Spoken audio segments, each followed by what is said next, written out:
Hi friends, నేను మీ మణికట్ట. నా channel name వచ్చేసి ఆల్ ఇండియా జాబ్స్ ఫేర్. ఇంతవరకు మన ఛానల్ ఎవరైనా సబ్స్క్రైబ్ చేసుకోకపోతే సబ్స్క్రైబ్ చేసుకోండి.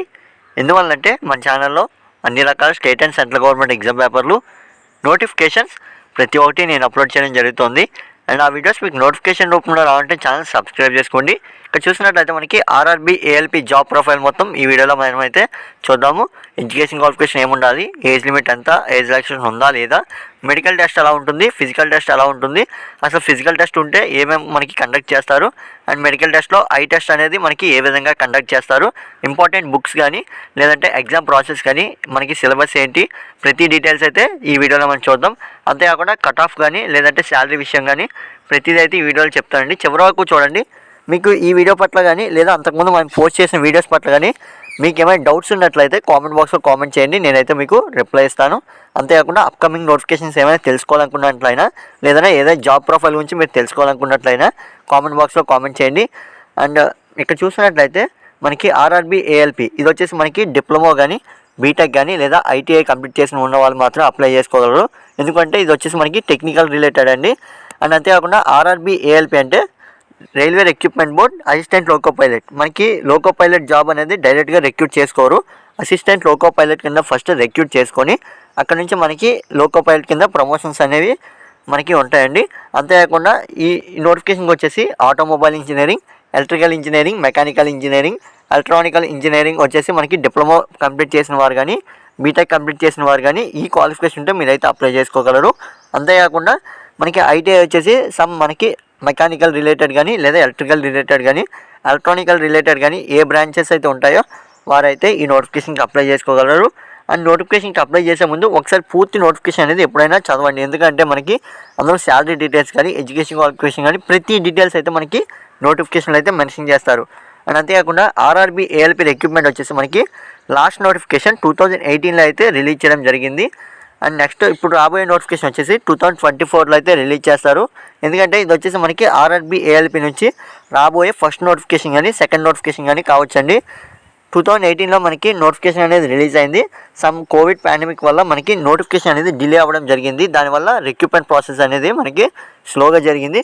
కాబట్టి ఆర్పిఎఫ్ నోటిఫికేషన్, ఏఎల్పీ నోటిఫికేషన్ మనకి రాబోయే ఫస్ట్ నోటిఫికేషన్ కింద విడుదల చేస్తారు.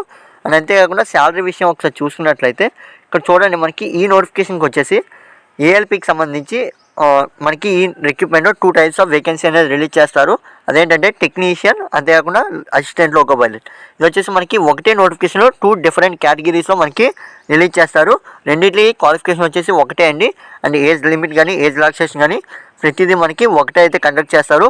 బట్ మెడికల్ టెస్ట్లో అనేది మనకి చిన్న డిఫరెన్స్ అయితే ఉంటుంది. ఐ టెస్ట్ కానీ లేదంటే రిలేటెడ్ టెస్ట్లు అనేవి మనకి కొంచెం డిఫరెన్స్ అనేది ఉంటుంది. ఎగ్జామ్ ప్యాటర్న్ అన్నీ మాత్రం మనకి సేమే కావచ్చు. అండ్ ఇక్కడ చూడండి, మనకి పేమెంట్ విషయం అంటే మనకి శాలరీ పేమెంట్ వచ్చేసి 19,990 రూపీస్ అయితే వస్తుంది. అండ్ ఇది వచ్చేసి మనకి వితౌట్ అలవెన్సెస్, అంటే మనకి పే అలవెన్సెస్ కానీ లేదా రూమ్ అలవెన్సెస్ కానీ లేదా ట్రావెలింగ్ అలవెన్సెస్ కానీ ఏ అలవెన్సెస్ లేకుండా మనకి నియర్లీ 20,000 అయితే మనకి పేమెంట్ అనేది వస్తుంది. అండ్ అన్ని అలవెన్సెస్తో కలుపుకొని నియర్లీ 40,000 ప్లస్ అయితే మనకి ఇంకా ఎక్కువే రావచ్చండి. ఎలా అంటే మనకి ఇప్పుడు మీరు ఏదైనా ట్రైన్లో డ్యూటీ చేస్తున్నప్పుడు అక్కడ మనకి ట్రైన్ అనేది లేట్ అయితే మీకు అలవెన్స్ అనేది యాడ్ అవుతుంది. అది వచ్చేసి మీకు డ్యూటీ ఎక్స్ట్రా చేసినట్టు మీకు అలవెన్స్ అనేది యాడ్ అవుతుంది. అంతేకాకుండా ట్రావెలింగ్ అలవెన్స్ ఏంటంటే మీ జోన్ నుంచి, అంటే మీరు చేసే డ్యూటీ జోన్ నుంచి మీ హౌస్కి ఎంతైతే దూరం ఉంటుందో దానికి మనకి ట్రావెలింగ్ అలవెన్స్ అనేది ఇస్తారు. అండ్ మెడికల్ అలవెన్స్ అయితే ఉంటుంది. అండ్ మనకి ఇంకా అలవెన్స్ అనేవి యాడ్ అయ్యి దగ్గరగా 40,000 ప్లస్ మీకు అయితే శాలరీ అనేది చేతికి వస్తుంది. ఇది వచ్చేసి పేమెంట్కి సంబంధించి. అండ్ ఏజ్ లిమిట్ చూసుకున్నట్లయితే మీరు 18 సంవత్సరాల నుంచి 28 సంవత్సరాల వరకు మీరైతే అప్లై చేసుకోవచ్చు. ఇది వచ్చేసి without age relaxation. Age relaxation అంటే మీకు ఓబీసీ వారికి వచ్చేసి 3 సంవత్సరాలు ఏజ్ రిలాక్సేషన్ అనేది కలుస్తుంది. అండ్ ఎస్సీ ఎస్టీ వాళ్ళకి వచ్చేసి 5 సంవత్సరాలు ఏజ్ రిలాక్సేషన్ అయితే కలుస్తుంది. అండ్ ఎవరైతే ఆర్ఆర్బీలో గ్రూప్ సి కానీ గ్రూప్ డి కానీ ఎవరైతే ఎంప్లాయీస్ ఉంటారో వారు కూడా ఈ ఎగ్జామ్ అనేది రాయొచ్చు. అండ్ వాళ్ళకి కూడా మనకి ఏజ్ రిలాక్సేషన్ అనేది ఉంటుంది. అది ఎలా ఉంటుంది ఏంటనేది మనకి డీటెయిల్గా పూర్తి నోటిఫికేషన్లు అయితే చూద్దాం. ఇది వచ్చేసి మనకు బేసిక్గా చెప్తున్నాను. అండ్ ఇక్కడ చూడండి, మనకి ఇంకోటి ఏంటంటే నెగిటివ్ మార్క్స్, అంటే ఎగ్జామ్లో మనకి నెగిటివ్ మార్క్స్ అనేవి ఉంటుంది. అసలు స్టేజ్ ఆఫ్ ఎగ్జామినేషన్స్ ఏంటంటే ఫస్ట్ మనకి CBT 1 అనేది కండక్ట్ చేస్తారు. ఇక్కడ చూడండి, మనకి ఫస్ట్ ఎగ్జామ్ వచ్చేసి CBT 1 అనేది కండక్ట్ చేస్తారు. అందులో ఎవరైతే క్వాలిఫై అవుతారో వాళ్ళని CBT 2కి అయితే ఎలిజిబిలిటీ ఉంటుంది. అందులో కూడా క్వాలిఫై అయిన వారికి మెడికల్ టెస్ట్ అనేది ఎలిజిబిలిటీ వస్తుంది. ఆ మెడికల్ టెస్ట్లో క్వాలిఫై అయిన వారికి మనకి డాక్యుమెంట్ వెరిఫికేషన్కి అయితే తీసుకుంటారండి.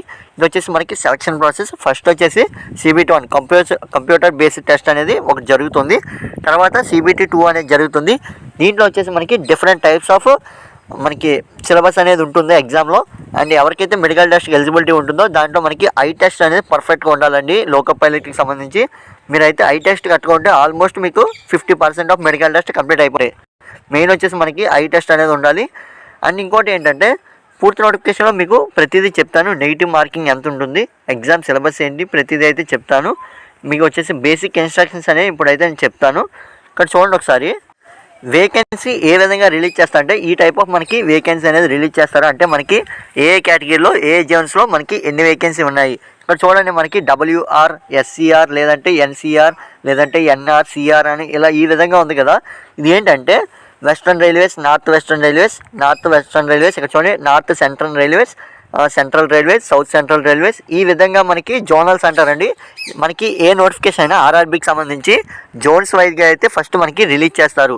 డైరెక్ట్గా ఒకటే రిక్రూట్మెంట్ కాకుండా జోన్స్ వైజ్ మనకి ఏ జోన్కి ఆ జోన్ సపరేట్గా వెబ్సైట్స్ అనేవి ఉంటాయి. ఆ వెబ్సైట్లో మనకి రిలీజ్ చేస్తారు. ఆంధ్రప్రదేశ్లో వచ్చేసి మనకి 2 జోన్స్కి అయితే మన ఆంధ్రప్రదేశ్లో చెందుతుందండి. ఒకటి ఏంటంటే ఈస్ట్ కోస్ట్ రైల్వేస్, ఇంకోటి సౌత్ సెంట్రల్ రైల్వేస్. ఇది వచ్చేసి మనకి ఈస్ట్ కోస్ట్ రైల్వేస్ వచ్చేసి విజయనగరం, శ్రీకాకుళం డిస్టిక్ వాళ్ళు ఈస్ట్ కోస్ట్ రైల్వేకి వెళ్తారండి. అది వచ్చేసి భువనేశ్వర్ బోర్డు మనకి. అండ్ సౌత్ సెంట్రల్ రైల్వే వచ్చేసి మిగిలిన ఏపీలో ఉన్న డిస్టిక్స్ అన్నీ సౌత్ సెంట్రల్ రైల్వేకి అయితే వెళ్తాయి. ఇది వచ్చేసి మనకి నోటిఫికేషన్. సౌత్ సెంట్రల్ రైల్వే వచ్చేసి మనకి సికింద్రాబాద్ బోర్డు అయితే మనకి సౌత్ సెంట్రల్ రైల్వే అండి. అండ్ ఇది వచ్చేసి మీరైతే చెక్ చేసుకోండి. అంతేకాకుండా పక్కన వచ్చేసి మనకి RRBకి సంబంధించి కోడ్స్ అయితే రిలీజ్ చేశారు. అండ్ కేటగిరీ వైజ్ మనకి వేకెన్సీ అయితే రిలీజ్ చేస్తారు.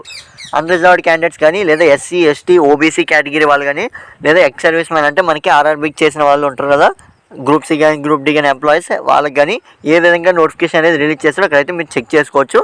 ఈ విధంగా మనకి నోటిఫికేషన్ టేబుల్ అయితే రిలీజ్ అవుతుంది. అండ్ ఇది వచ్చేసి మనకి మెడికల్ స్టాండర్డ్స్. మనకి మెడికల్ స్టాండర్డ్స్ వచ్చేసి A1, B1, B2, C1 అనే కేటగిరీస్ అయితే ఉంటాయండి. ఇందులో వచ్చేసి మీకు ఐ టెస్ట్ పట్ల మీకు ఇవైతే ఉంటుంది. 6/6 ఉండి మీకు ఎటువంటి కలర్ విజన్ లేదా మయోపియా కానీ లేదా హైపర్మెట్రోపియా కానీ ఇలా మీకు ఇది వచ్చేసి ఐ డిసీజెస్ అండి అండ్ ఐ ప్రాబ్లమ్స్. ఇవైతే మీకు లేనట్లయితే మీరైతే ఫస్ట్ A1 కేటగిరీలోకి అయితే వస్తారు. అండ్ నెక్స్ట్ వచ్చేసి 6/12 ఆర్ 6/9 మనకి నియర్ విజన్ వచ్చేసి 6/12, 6/9 ఉన్నట్లయితే అండ్ దీనికి వచ్చేసి మీకు కాంటాక్ట్ లెన్స్ కానీ ఏమీ లేకపోయినట్లయితే ఇది వచ్చేసి B1 అలా మనకి కేటగిరీ వైజ్ అయితే మెడికల్ అనేది డివైడ్ చేస్తారు. అండ్ ఇది వచ్చేసి మీరు ఒకసారి చెక్ చేసుకోండి. మీకు టేబులర్ రూపంలో అయితే నేను చూపిస్తున్నాను కదా, ఇక్కడ ప్రతిదీ మనకైతే మెన్షన్ చేస్తారు. A1, B1, B2 మీరు దేనికి చెందుతారో మీరైతే ముందుగానే ఆల్మోస్ట్ తెలుసుకోవచ్చు. అండ్ మీరైతే క్లియర్గా అయితే ఐ టెస్ట్లో పర్ఫెక్ట్గా అయితే ఉండాలి. ఎందుకంటే మనకి 6/6 ఐసైట్ ఉంటే కానీ మ్యాక్సిమం ఈ రిక్రూట్మెంట్లో మెరిట్లోకి అయితే రాలేము. అండ్ నెక్స్ట్ వచ్చేసి మీరు ఇక్కడ చెక్ చేసుకోవచ్చు. మెడికల్ సంబంధించి నోట్ అయితే మనకి ఇచ్చారు. ఇంపార్టెంట్ ఇన్స్ట్రక్షన్స్ కానీ నోట్ కానీ ప్రతిదీ ఇవ్వడం జరిగింది. మీరైతే ఒకసారి చెక్ చేసుకోండి. అండ్ ఇంకా అంతేకాకుండా ఏజ్ లిమిట్ మీకు ఆల్రెడీ చెప్పాను. 18 నుంచి 28 సంవత్సరాలు అయితే మీరు ఏజ్ అయితే ఉండాల్సిందని చెప్తున్నాను. అండ్ అప్పర్ ఏజ్ లిమిట్ ఎంత ఉంటుంది ఏంటంటే ఇక్కడైతే మీరు చెక్ చేసుకోవచ్చు. SC, ST వాళ్ళకి వచ్చేసి 5 సంవత్సరాల ఏజ్ రిలాక్సేషన్ అయితే మనకి ఉంటుంది. అండ్ ఇక్కడ చూడండి OBC వాళ్ళకి వచ్చేసి 3 సంవత్సరాలు. అండ్ ఎక్స్ సర్వీస్ మ్యాన్ అంటే మనకి రీసెంట్గా అదే రిటైర్ అయిన వాళ్ళు ఉంటారు కదా, లేదంటే ఆల్రెడీ సర్వీస్లో చేస్తున్న వాళ్ళకి వచ్చేసి 3 సంవత్సరాల ఏజ్ రిలాక్సేషన్ అయితే ఇచ్చారు. అది కూడా డిఫెన్స్లో అండి. డిఫెన్స్లో ఎవరికైతే ఉంటుందో వారికైతే 3 సంవత్సరాలు అయితే ఇవ్వడం జరిగింది. అండ్ PWR అంటే మనకి PWD అంటే సమ్ పర్సన్స్ విత్ డిజేబిలిటీస్ అంటే మీకు ఏం లేదండి, లైక్ చెయ్యి కొద్దిగా ప్రాబ్లం ఉండవు కానీ లేదా లెగ్ ప్రాబ్లం ఉండవు కానీ ఈ విధంగా మీకు ఏమైనా ప్రాబ్లమ్స్ ఉన్నట్లయితే మీకైతే దానికి కూడా మనకైతే ఏజ్ రిలాక్సేషన్స్ అనేవి ఇచ్చారు. ఒకసారి మీరు అయితే చెక్ చేసుకోండి. అండ్ మిగతా వాళ్ళకి కూడా ఇవ్వడం జరిగింది. సమ్ స్టేట్స్ వాళ్ళకి కూడా ఇచ్చారు. అదేంటంటే నార్త్ వెస్టర్న్ స్టేట్స్ వాళ్ళు కూడా కొన్ని రకాల ఏజ్ రిలాక్సేషన్స్ అయితే ఇచ్చారు. అండ్ ప్రతిదీ మనకైతే ఇక్కడ చెక్ చేసుకోవచ్చు మీరు. అండ్ నెక్స్ట్ చూసుకున్నట్లయితే ఇక్కడ చూడండి మీరు ఏ విధంగా మీరైతే అప్లై చేసుకోవాలి. ఫస్ట్ మనకి ఎగ్జామ్ అనేది ఏముంటుంది, ఎడ్యుకేషన్ క్వాలిఫికేషన్ ఏంటంటే ఇక్కడైతే మీరు చూసుకోవచ్చు. ఇక్కడ చూడండి ఇక్కడ అన్రిజర్వ్డ్ వేకెన్సీస్కి OBC వారు కానీ SC, ST వారు కానీ అప్లై చేసుకున్నట్లయితే వాళ్ళకైతే ఎటువంటి ఏజ్ రిలాక్సేషన్ అనేది వర్తించదు అని అయితే చెప్తున్నారు. 5.3 అనే పాయింట్ ఒకసారి చూడండి. No age relaxation is allowed to SC, ST, OBC candidates applying against unreserved వేకెన్సీస్కి ఎవరైతే అప్లై చేసుకుంటారో వాళ్ళకైతే ఎస్సీ ఎస్టీ ఓబీసీ క్యాండిడేట్స్ వారికి ఏజ్ రిలాక్సేషన్ అనేది వర్తించదు అని అయితే చెప్తున్నారు. అంతేకాకుండా మిగిలిన అయితే ఇవ్వడం జరిగింది. ఎడ్యుకేషన్ క్వాలిఫికేషన్ ఒకసారి చూడండి. Diploma degree in engineering will not be accepted in courses complete act apprentice, ITI for the post of technician unless otherwise specified, graduate act apprentice will not be accepted in like courses complete act apprentice. ఇక్కడ చూడండి, మీకు ఏం చెప్తున్నారంటే diploma degree complete చేసిన వాళ్ళు ITI వేకెన్సీకి సంబంధించి మీరైతే eligibility ఉండదు అని అయితే చెప్తున్నారు. ఇది ఒకసారి మీరు చెక్ చేసుకోండి. అండ్ చూడండి, ఎగ్జామినేషన్ ఫీ ఏంటంటే ఫర్ అన్రిజర్వ్డ్ క్యాండిడేట్స్ కానీ ఓబీసీ క్యాండిడేట్స్కి వచ్చేసి 500 రూపాయలు అయితే మీరు చెల్లించాల్సి ఉంటుంది. అండ్ ఎస్సీ ఎస్టీ వాళ్ళకి వచ్చేసి ఎక్స్ సర్వీస్ మ్యాన్ కానీ ఫీమేల్ క్యాండిడేట్స్ కానీ లేదా ట్రాన్స్జెండర్స్ కానీ లేదంటే పీడబ్ల్యూడీ క్యాండిడేట్స్ వచ్చేసి మీరైతే మైనారిటీ క్యాండిడేట్స్ కానీ ఎవరైనా సరే 250 రూపాయలు అయితే మీరు ఫీ పేమెంట్ చేస్తే సరిపోతుంది. ఈ టేబుల్ ఒకసారి చూడండి. ఇక్కడ ఏంటంటే ఓబీసీ కేటగిరీ వాళ్ళు ఓబీసీ కేటగిరీ వాళ్ళు మనకి అన్రిజర్వ్డ్ క్యాండిడేట్స్ వాళ్ళు జనరల్ కేటగిరీ వాళ్ళు వచ్చేసి 500 రూపాయలు అయితే ఫీ పేమెంట్ చేయాల్సి ఉంటుంది. And SC ST ex service man PWD candidates కానీ ఫీమేల్ క్యాండిడేట్స్ కానీ ట్రాన్స్జెండర్స్ కానీ మైనారిటీస్ కానీ వీళ్ళు ఎవరైనా సరే 250 అయితే మీకు ఫీ పేమెంట్ చేస్తే సరిపోతుందండి. మీకు హాఫ్ ఆఫ్ ది అమౌంట్ అయితే తగ్గడం జరిగింది. ఇది ఒకసారి చెక్ చేసుకోండి. అండ్ పేమెంట్ మోడ్ వచ్చేసి మీరైతే ఆన్లైన్లో అయితే చెల్లించాల్సి ఉంటుంది. అది కూడా through debit card, credit card, net banking, visa, master pay దేని ద్వారానే మీరైతే చెల్లించవచ్చు. అండ్ మీకు ఇంకా రిజర్వేషన్స్ అనేవి ఉంటాయి. ఒకసారి మీ నోటిఫికేషన్ మీకు డిస్క్రిప్షన్లో ఇవ్వడం జరుగుతుంది. ఎవరైనా చెక్ చేసుకోవాలనుకున్నట్లయితే చెక్ చేసుకోవచ్చు. అంటే ఇక్కడ చూడండి, ఎక్స్ సర్వీస్ మ్యాన్ అంటే ఎవరు అంటే ఎయిర్ ఫోర్స్ కానీ, నేవీ కానీ, ఆర్మీ కానీ, ఎస్ఎస్సి కానీ లేదా శాస్త్ర సీమల దీని మీరు డిఫెన్స్కి సంబంధించి ఏ ఫోర్స్లో చేసినా మీరైతే ఎక్స్ సర్వీస్ మ్యాన్కి సంబంధించి వస్తారని అయితే చెప్తున్నారు. ఇక్కడ క్లియర్గా అయితే మనకి మెన్షన్ చేయడం జరిగింది. Army, navy, air force, Indian union but does not included persons who have serviced in the defence security. చెప్తున్నా కానీ army, navy, air force, paramilitary ఏదైనా సరే మీరైతే డిఫెన్స్ సంబంధించి వర్క్ చేసినట్లయితే మీరైతే ఎక్స్ సర్వీస్ మ్యాన్లోకి వస్తారు. అది కూడా రిటైర్డ్ పర్సన్స్ మాత్రమే అప్లై చేసుకోగలరని అయితే చెప్తున్నారు. అండ్ మిగతా డీటెయిల్స్ అన్నీ ఇక్కడ ఇవ్వడం జరిగింది. మీరైతే చెక్ చేసుకోండి. ఎవరైనా పర్సన్స్ డిజేబిలిటీ ఉంటే మీకైతే ఆ సర్టిఫికేట్ అయితే మీరు డాక్యుమెంట్ వెరిఫికేషన్ ఇవ్వాల్సి ఉంటుంది. దాన్ని బట్టి మీకైతే ఆ కేటగిరీలోకి అయితే తీసుకుంటారు. అండ్ ఇక్కడ చూడండి, ఇంకో విషయం ఏంటంటే ఎగ్జామ్కి సంబంధించి ఒకసారి చూద్దాం. మీకు ఆల్రెడీ చెప్పాను కదా, ఫస్ట్ CBT 1 అనేది కండక్ట్ చేస్తారు. ఇక్కడ చూడండి, మీకు CBT 1 అనేది ఏ విధంగా అయితే ఉంటుందో మీకు ఎగ్జామ్ మొత్తం 60 మినిట్స్ అయితే కండక్ట్ చేస్తారు. దాంట్లో వచ్చేసి 75 క్వశ్చన్స్ అయితే అడుగుతారండి. ఇక్కడ చూడండి, మీరు ప్రతిదీ అయితే ఇవ్వడం జరిగింది. సిలబస్ చూసుకున్నట్లయితే మ్యాథ్స్ నుంచి మీకు రావడం జరుగుతుంది. అంతేకాకుండా general intelligence and reasoning, general science and general awareness, current affairs ఇవి వచ్చేసి మనకి CBT 1 సిలబస్ మొత్తం మీరైతే ఒకసారి చెక్ చేసుకోండి. CBT 1 ఎవరైతే ఫస్ట్ ప్రిపేర్ అవ్వాలనుకుంటారో ఈ టాపిక్స్ అయితే మీరు ప్రిపేర్ అవ్వాల్సి ఉంటుంది. అదేంటన్నా ఇంజనీరింగ్ సంబంధించి ఇవ్వకుండా CBTలో మనకి ఈ విధంగా ఇచ్చారు. ఏంటంటే CBT 2లో మనకి ఇంజనీరింగ్ రిలేటెడ్ అయితే మనకి ఇవ్వడం జరుగుతుంది. అదేంటంది నెక్స్ట్ అయితే చూద్దాం మనం. నెక్స్ట్ వచ్చేసి CBT 2. ఇక్కడ చూడండి, సెకండ్ స్టేజ్లో మనకి 90 మినిట్స్ అయితే ఎగ్జామ్ కండక్ట్ చేస్తారు. దాంట్లో వచ్చేసి మొత్తం 100 క్వశ్చన్స్ అయితే అడగడం జరుగుతుంది. ఎవరైనా ఇక్కడ చూడండి ఒకసారి, 90 మినిట్స్ అయితే మనకి ఎగ్జామ్ అయితే ఉంటుంది. 100 క్వశ్చన్స్ అయితే అడగడం జరుగుతుంది. ఇందులో మనకి రిజర్వేషన్స్ అనేవి ఉంటాయండి. కట్ ఆఫ్లో అనేది మ్యాథ్స్ వచ్చేసి మనకి సమ్ అమౌంట్ ఆఫ్ క్వశ్చన్స్ అడుగుతారు. తర్వాత ఇంటెలిజెన్స్ అండ్ రీజనింగ్, తర్వాత basic science and engineering, general awareness and current affairs. ఇక్కడ మీరు చూసినట్లయితే క్వాలిఫై మార్క్స్ వచ్చేసి 35% మార్క్స్ ఉంటే చాలు, మీరైతే ఈ నోటిఫికేషన్లో క్వాలిఫై అవుతారు. జస్ట్ కాకపోతే మెరిట్ అనేది మనకి కట్ ఆఫ్ అనేది రిలీజ్ చేస్తారండి. దాన్ని బట్టి మీరు మెరిట్లో అయితే క్వాలిఫై అవ్వాల్సి ఉంటుంది. జస్ట్ మీరు క్వాలిఫై అవ్వాలి అనుకున్నట్లయితే ఫస్ట్ CBT 1 క్వాలిఫై అయితేనే CBT 2కి వస్తారు. అంతేకాకుండా లాస్ట్లో ఫైనల్ మెరిట్ తీసినప్పుడు మనకి CBT 1 అనేది చాలా తక్కువగా కన్సిడర్ చేస్తారు. CBT 2ఏ మనకి మెయిన్ అండి. మీరు ఫైనల్ కట్ ఆఫ్లో మంచి మార్కులు తెచ్చుకోవాలంటే CBT 2 అనేది బాగా రాయాల్సి ఉంటుంది. అనేది చూసుకోండి, CBT 2 సంబంధించి mathematics, general intelligence and reasoning, basic science and engineering, general awareness and current affairs ఇది వచ్చేసి మనకి CBT 2 ఎగ్జామ్కి సంబంధించి. అండ్ ఆ తర్వాత మనకి ఇక్కడ చూసుకున్నట్లయితే ITI వాళ్ళు అప్లై చేసుకున్నట్లయితే మెకానికల్ ఇంజనీరింగ్కి, ఎలక్ట్రికల్ లేదంటే ఆటోమొబైల్ ఇంజనీరింగ్కి సంబంధించి రిలేటెడ్ కోర్సుల వాళ్ళు మీరైతే చెప్తున్నాను కదా, ఆల్రెడీ మీకు ముందే చెప్పాను. ITIలో మనకి సమ్ రిలేటెడ్ కోర్సుల వాళ్ళు మాత్రమే అప్లై చేసుకోగలరని. ఇక్కడ చూడండి, వీళ్ళు మాత్రమే మీరైతే అప్లై చేసుకోగలరండి. అగైనెస్ట్ ఎవరైనా సరే అప్లై చేసుకోలేరు. ఇదైతే మీరు ఒకసారి చెక్ చేసుకోండి. అండ్ కంప్యూటర్ బేస్డ్ టెస్ట్లో అనేది మీరు ఖచ్చితంగా 35% మార్క్స్ తెచ్చుకున్నట్లయితేనే మీరు క్వాలిఫై అవుతారు. And next computer based test అనేది మీరు ఎలిజిబిలిటీ వస్తుంది. నెగిటివ్ మార్కింగ్ అనేది ఉంటుందండి. ఎలా అంటే 1/3 మార్క్స్ అంటే 1/3 మార్క్స్ అయితే మీకు నెగిటివ్ మార్కింగ్ అయితే ఉంటుంది. 3 తప్పులకి 1 మార్క్ అనేది పోతుంది.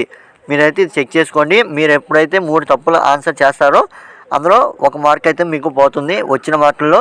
ఇదైతే మీరు ఒకసారి చెక్ చేసుకోండి. అంతేకాకుండా నెక్స్ట్ వచ్చేసి మనకు ఫస్ట్ కంప్యూటర్ బేస్డ్ టెస్ట్ 1 అయ్యాక కంప్యూటర్ బేస్డ్ టెస్ట్ 2 అనేది జరుగుతుంది. దాంట్లో కూడా క్వాలిఫై అయిన వారికి డాక్యుమెంట్ వెరిఫికేషన్ అనేది పిలుస్తారు. డాక్యుమెంట్ వెరిఫికేషన్లో మెడికల్ టెస్ట్ అనేది ఉంటుంది. మెడికల్ టెస్ట్ తర్వాత డాక్యుమెంట్ వెరిఫికేషన్ అనేది ఉంటుంది. డాక్యుమెంట్ వెరిఫికేషన్లో మీకు కావాల్సిన డాక్యుమెంట్స్ ఏమేమి అనేది ఒకసారి చూపిస్తాను. దానికి ముందు హౌ టు అప్లై, మీరు ఎలా అప్లై చేసుకోవాలి. మీరైతే ఈ నోటిఫికేషన్ సంబంధించి ఆన్లైన్లో అయితే అప్లై చేసుకోవాల్సి ఉంటుంది. అండ్ మీకు అదేం తెలియదు అన్నట్లయితే మన ఛానల్లో వీడియో అయితే అప్లోడ్ చేస్తాను. దానికి సంబంధించి లింక్స్ అనేవి డిస్క్రిప్షన్లో ఉంటాయి. ఏ వీడియోకి ఆ వీడియో మీకు నోటిఫికేషన్ లింక్, అప్లికేషన్ లింక్, అంతేకాకుండా అఫీషియల్ వెబ్సైట్ లింక్ అనేవి మన ఛానల్లో డిస్క్రిప్షన్లో అయితే ఉంటాయి. మీరైతే ఒకసారి చెక్ చేసుకోండి. అండ్ అంతేకాకుండా మీరు ఇంతకుముందు ఎవరైనా చూడనట్లయితే ఆర్పిఎఫ్కి సంబంధించి ఫుల్ వీడియో అయితే చేసి పెట్టాను. ఎవరైనా చూడనట్లయితే ఒకసారి చూడండి. మీకు ఫుల్ డీటెయిల్ ఎక్స్ప్లెనేషన్ అయితే అందులో ఇవ్వడం జరిగింది. అండ్ ఆ నోటిఫికేషన్ వచ్చేసి మీరు 10th క్లాస్ ఉంటే చాలు మీరైతే నోటిఫికేషన్కి అప్లై చేసుకోవచ్చు. ఇది వచ్చేసి చూసినట్లయితే మీరు ఆన్లైన్లో అప్లై చేయాల్సి ఉంటుంది అప్లికేషన్ ప్రాసెస్ అంతా. అండ్ పేమెంట్ మోడ్ కూడా మీరైతే ఆన్లైన్లో చెల్లించాల్సి ఉంటుంది. పేమెంట్ ఎంత చెల్లించాలి ఏంటంటే ఆల్రెడీ వీడియో ముందు చెప్పడం జరిగింది. మీరు ఎవరైనా ఒకసారి చూడనట్లయితే స్క్రోల్ చేసినట్లయితే ఒకసారి చూడండి బ్యాక్కి వెళ్ళి ఆ వీడియో. అండ్ మీరు అప్లికేషన్ ప్రాసెస్లో సంబంధించి డాక్యుమెంట్స్ అనేవి మనకి మినిమం అయితే ఉండాలి. అదేంటంటే 100 KB లోపు అయితే ఉండాలండి డాక్యుమెంట్స్ సంబంధించి. అంటే ఎన్సీసీ కానీ స్పోర్ట్స్ కోటా కానీ ఇది ఎవరైనా అప్లై చేసుకున్నట్లయితే మీరైతే మినిమం అనేది 100 MB లోపు అయితే డాక్యుమెంట్స్ అనేవి మెయింటైన్ చేయాల్సి ఉంటుంది. ఫొటోస్ వచ్చేసి మీరు 50 KB లోపు మెయింటైన్ చేయాల్సి ఉంటుంది. అండ్ అంతేకాకుండా సిగ్నేచర్ వచ్చేసి 14 KB లోపు మీరైతే మెయింటైన్ చేయాల్సి ఉంటుంది. ఇది ఒకసారి చెక్ చేసుకోండి, ఎందుకంటే ఇది మనకి మెయిన్ అప్లికేషన్ ప్రాసెస్లో. అండ్ అంతేకాకుండా అప్లికేషన్ ప్రాసెస్ సంబంధించి డాక్యుమెంట్స్, మీకు డాక్యుమెంట్స్ ఏమేమి ఉండాలంటే ఫస్ట్ ఇక్కడ చూడండి, మీకు డాక్యుమెంట్స్ అనేవి చూపిస్తాను. స్టెప్ వైజ్ డాక్యుమెంట్స్ కావాలి అంటే ఇక్కడ చూడండి ఒకసారి. మీరు ఎవరైతే అప్లై చేసుకుంటారో మీకు అప్లికేషన్ ప్రాసెస్లో కావాల్సిన డాక్యుమెంట్స్ అనేవి ఇక్కడ నేను ఒక బాక్స్ రూపంలో మీకైతే చూపించడం జరుగుతుంది కదా. పాన్ కార్డ్ కానీ, ఆధార్ కార్డ్ కానీ, లేదంటే పాస్పోర్ట్ సైజ్ ఫొటోస్ కానీ, డ్రైవింగ్ లైసెన్స్ కానీ, లేదంటే మీ కాలేజీ సర్టిఫికేట్స్ కానీ, ప్రతి డీటెయిల్స్ అయితే మీకు ఇక్కడ కావాల్సిన ప్రతిదీ ఇక్కడైతే ఉందండి. మీరైతే డాక్యుమెంట్ ప్రతిదీ చెక్ చేసుకోవచ్చు, ఇక్కడ మీకు ఇవ్వడం జరిగింది. అండ్ నెక్స్ట్ వచ్చేసి ఫోటో సైజ్ అనేది మీకు ఎంత సైజ్ ఉండాలో ఇక్కడ చూడండి. 35 × 45 మీకు సైజ్ అయితే ఉండాలి. ఫోటో సైజ్ అనేది ఈ రకంగా ప్రతిదీ మనకి మెన్షన్ చేయడం జరిగింది. అండ్ మనకి అప్లికేషన్ ప్రాసెస్లో ఇంకోటి ఏంటంటే మీరు ప్రతి డీటెయిల్స్ కరెక్ట్గా అనేది ఫిల్ చేయాల్సి ఉంటుంది. మీ 10th క్లాస్ మెమో లేదంటే మీ డిప్లొమా మెమోలో ఏ విధంగా అయితే నేమ్ కానీ, పేరెంట్స్ నేమ్ కానీ, లేదంటే మీ డేట్ ఆఫ్ బర్త్ కానీ ఏ విధంగా ఉందో ఆ విధంగా మీరైతే ఇవ్వాల్సి ఉంటుంది.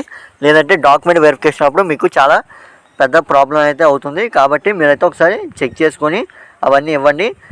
అండ్ అంతేకాకుండా ఇంకోటి ఏంటంటే మీ డాక్యుమెంట్స్లో ఏమేమి కావాలి అసలు మనకి వెబ్సైట్లో అంటే ఎలా అప్లోడ్ చేస్తారు అంటే మీకు ఫస్ట్ ఆర్ఆర్బీకి సంబంధించి డిఫరెంట్ వెబ్సైట్లు అయితే ఉంటాయి. అండ్ మనకి డిఫరెంట్ జోన్కి సంబంధించి ఇవి వచ్చేసి మనకి వెబ్సైట్ లింక్స్ అండి. అండ్ జోన్ నెంబర్స్ అంటే మనకి కాంటాక్ట్ నెంబర్ ఉంటుంది కదా, ఈ కాంటాక్ట్ నెంబర్స్ మీరైతే ఒకసారి చెక్ చేసుకోండి.